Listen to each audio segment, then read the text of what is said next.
Uşaqlar dedi, Bibi bizə evdə toyuq dönəri hazırla. Mən də başladım hazırlamağa.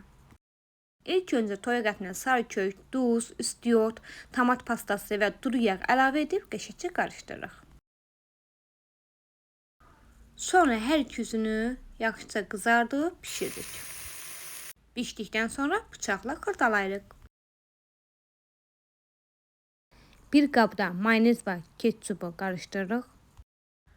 Əvvəlcədən pomidoru, xiyar, soğan və göyərtini doğramışdım. Hər şeydən qəşəng bol-bol yığırıq çörəyin arasına. Bu arada çörəyi mən özüm evdə hazırlamışam. Ev usuludur da.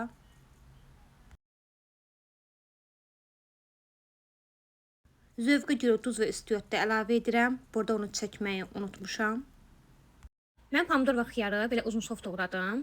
Amma istəyə görə daha xırda da doğramaq olar.